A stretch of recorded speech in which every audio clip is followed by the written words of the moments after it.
आप सभी को मेरा नमस्कार। आज मैं आप सभी के समक्ष धनतेरस की 3 कथाएं प्रस्तुत कर रही हूँ। इन तीनों कथाओं का धनतेरस के दिन से अलग अलग संबंध है। सबसे पहले आप सभी को धनतेरस की हार्दिक शुभकामनाएं। धनतेरस का त्योहार दीपावली आने की सूचना देता है। यह कार्तिक मास की कृष्ण पक्ष की त्रयोदशी को मनाया जाता है। इस दिन सायंकाल में लक्ष्मी जी का आवास माना जाता है। इसी दिन धन्वंतरी वैद्य समुद्र मंथन के समय अमृत का कलश लेकर प्रकट हुए थे। इसलिए धनतेरस के दिन बर्तन खरीदने की परंपरा है। भगवान धन्वंतरी देवताओं के वैद्य हैं। इनकी पूजा करने से आरोग्य सुख की प्राप्ति होती है। मान्यता है कि भगवान धन्वंतरी विष्णु जी के अंशावतार हैं। इस समस्त संसार में चिकित्सा विज्ञान के विस्तार और प्रसार के लिए भगवान विष्णु ने धन्वंतरी का अवतार लिया था। भगवान धन्वंतरी के साथ साथ धनतेरस के दिन माँ लक्ष्मी और यमराज की पूजा भी की जाती है। धनतेरस पर कुबेर के बिना लक्ष्मी जी की पूजा अधूरी रहती है। धनतेरस की संध्या के समय घर के मुख्य द्वार पर एक दीपक जलाया जाता है। कुछ स्थानों पर यह दीपक नाली के पास जलाया जाता है। इस संबंध में एक रोचक कथा है। आइए शुरू करते हैं। बहुत समय पहले हंसराज नाम का एक प्रतापी राजा था। एक बार वह जंगल में शिकार खेलने गया। वह जंगल में भटकते हुए राजा हेमराज के राज्य में पहुंच गया। राजा हेमराज ने थके हारे हंसराज का स्वागत किया। उसी रात हेमराज के यहाँ पुत्र का जन्म हुआ। इस खुशी के मौके पर हेमराज ने राजकीय उत्सव में सम्मिलित होने के लिए हंसराज को कुछ दिनों के लिए रोक लिया। बच्चे की छठी के दिन पूजा के समय देवी प्रकट हुई और बोली, जिस बालक के जन्म पर इतनी खुशियां मनाई जा रही हैं, वह अपने विवाह के चौथे दिन मृत्यु को प्राप्त हो जाएगा। इस भविष्यवाणी से सारे राज्य में शोक छा गया। हेमराज और उसके परिवारजनों पर तो कहर ही टूट पड़ा। सबके सब स्तब्ध रह गए। ऐसे विचित्र समय में हंसराज ने हेमराज को और उसके परिवार को हिम्मत बंधाते हुए कहा, मित्र, आप तनिक भी विचलित ना हो। इस बालक की रक्षा मैं स्वयं करूंगा। संसार की कोई भी शक्ति इस बालक का बाल भी बांका नहीं कर पाएगी। हंसराज ने यमुना के किनारे एक भूमिगत किला बनवाया और उसी के अंदर राजकुमार के पालन पोषण की व्यवस्था करवाई। इसके साथ साथ राजकुमार की प्राण रक्षा के लिए हंसराज ने ब्राह्मणों से अनेक प्रकार के अनुष्ठान, यज्ञ, मंत्र जाप आदि की व्यवस्था भी करवाई। धीरे धीरे राजकुमार बड़ा हुआ। उसकी सुंदरता और तेज की चर्चा सर्वत्र फैल गई। राजा हंसराज के कहने से हेमराज ने राजकुमार का विवाह कर दिया। जिस राजकुमारी से युवराज का विवाह हुआ था, वह साक्षात लक्ष्मी लगती थी। विधि के विधान को कौन टाल सकता है। विवाह के ठीक चौथे दिन यमराज के दूत राजकुमार के प्राण हरने के लिए आ गए। राज परिवार और प्रजाजन राजकुमार के विवाह की खुशियां मनाने में मगन थे। राजकुमार और राजकुमारी की छवि देखकर यमदूत भी विचलित हो गए। जिस समय यमदूत राजकुमार के प्राण लेकर चलने लगे, उस समय ऐसा हाहाकार मचा जिससे द्रवित होकर दूत भी रोने लगे। इस घटना के कुछ समय बाद एक दिन यमराज ने प्रसन्न मुद्रा में अपने दूतों से पूछा, तुम सब अनंत काल से पृथ्वी के जीवों के प्राण हर रहे हो, क्या तुम्हें किसी पर कभी दया नहीं आई। इस पर एक दूत ने सिर झुका लगाकर कहा, हे यमदेव, ऐसे प्रसंग तो कम ही आए हैं, किंतु एक घटना अवश्य हुई है जिसकी स्मृति मुझे आज भी विह्वल कर देती है। यह कहते हुए यमदूत ने हेमराज के पुत्र के प्राण हरण की घटना सुना दी। इस दुखद प्रसंग से यमराज भी विचलित हो गए। इसे लक्ष्य करके दूत बोला, हे नाथ, क्या कोई ऐसा उपाय है जिससे इस प्रकार की अकाल मृत्यु ना हो? तब यमराज ने कहा, जीवन और मृत्यु सृष्टि का अटल नियम है तथा इसे बदला नहीं जा सकता, किंतु धनतेरस को पूरे दिन का व्रत और यमुना में स्नान कर धन्वंतरी और यम का पूजन दर्शन अकाल मृत्यु से बचा सकता है। यदि यह संभव ना हो तो भी संध्या के समय घर के प्रवेश द्वार पर यमराज के नाम का एक दीपक जलाना चाहिए। ऐसा करने से असामयिक मृत्यु का सामना नहीं करना पड़ता। इसके बाद से ही धनतेरस के दिन धन्वंतरी पूजन और प्रवेश द्वार पर यम दीपक जलाने की परंपरा है। कथा समाप्त। कहानी सुनने वालों का भी भला और सुनाने वालों का भी भला।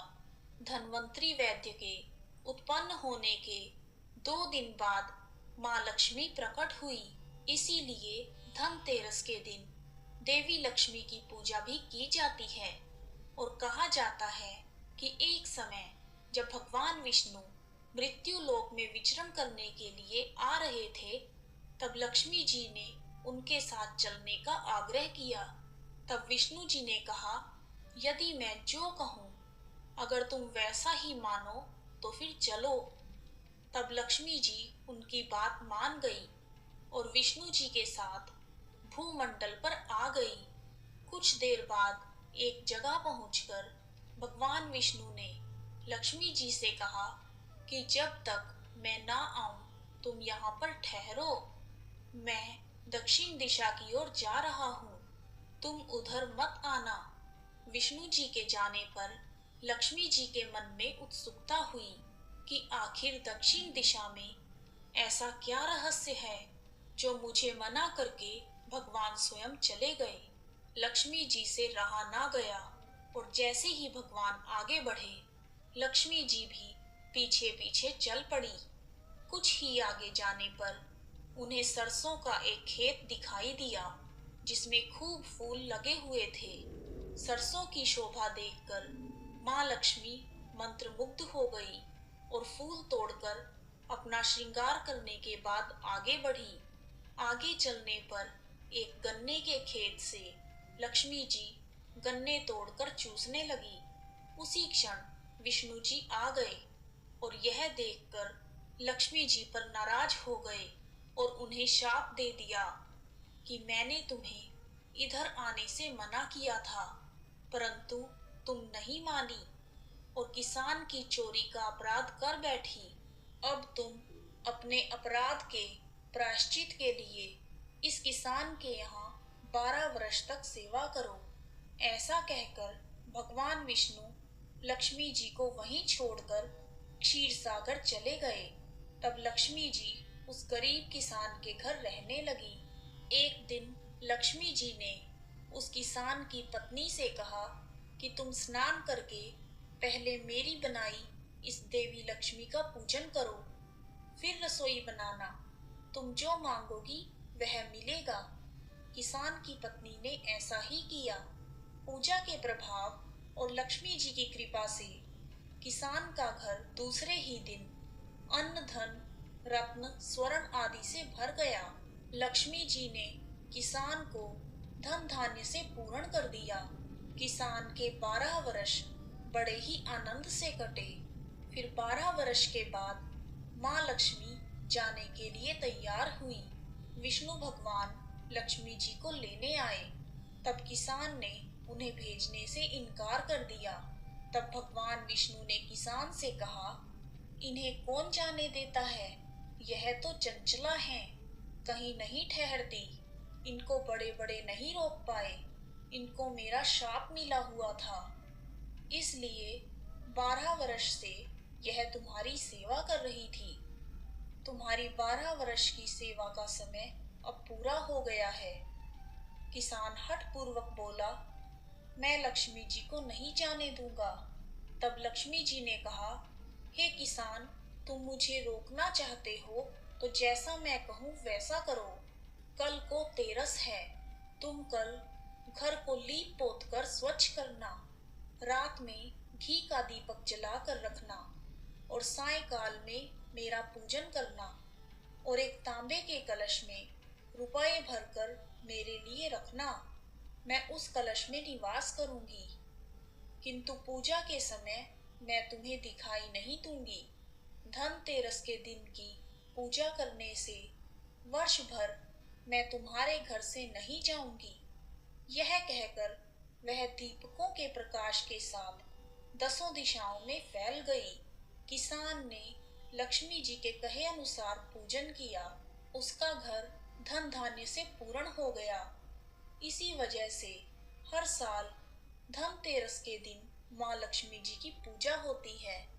धनतेरस की एक और प्रचलित कथा के अनुसार कार्तिक कृष्ण त्रयोदशी के दिन देवताओं के कार्य में बाधा डालने के कारण भगवान विष्णु ने दैत्य गुरु शुक्राचार्य की एक आंख फोड़ दी थी।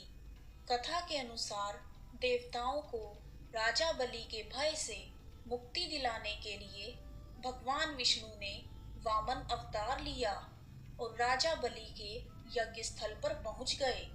शुक्राचार्य ने वामन रूप में भगवान विष्णु को पहचान लिया और राजा बलि से आग्रह किया कि वामन कुछ भी मांगे उन्हें मत देना।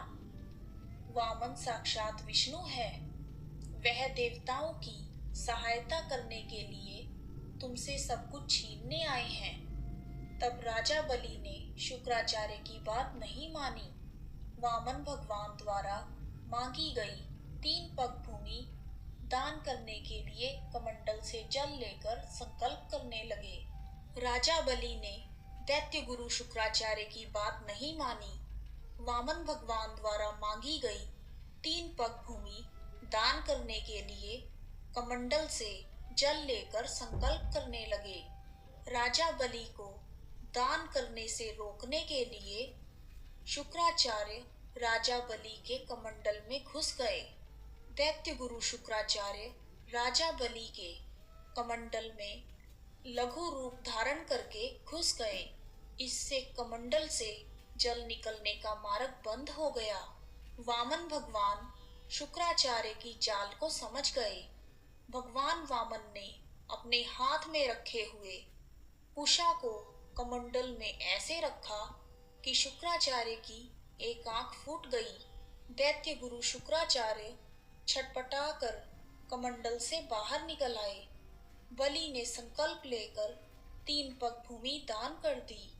इसके बाद भगवान वामन ने अपने एक पैर से संपूर्ण पृथ्वी तथा दूसरे पग से अंतरिक्ष और तीसरे पैर के लिए जब कोई स्थान नहीं था, तब बलि ने अपना सर वामन भगवान के चरणों में रख दिया।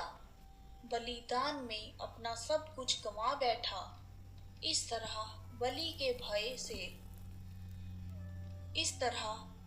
भय से देवताओं को मुक्ति मिल गई और बलि ने जो धन संपत्ति देवताओं से छीन ली थी, उससे कई गुना धन संपत्ति देवताओं को मिल गई। इसलिए धनतेरस को संपत्ति खरीदने के लिए भी शुभ माना जाता है। इस प्रकार धनतेरस की 3 कथाएं पूर्ण हुई। इस वीडियो को अंत तक देखने के लिए आप सभी का हार्दिक धन्यवाद। यदि आपको वीडियो पसंद आए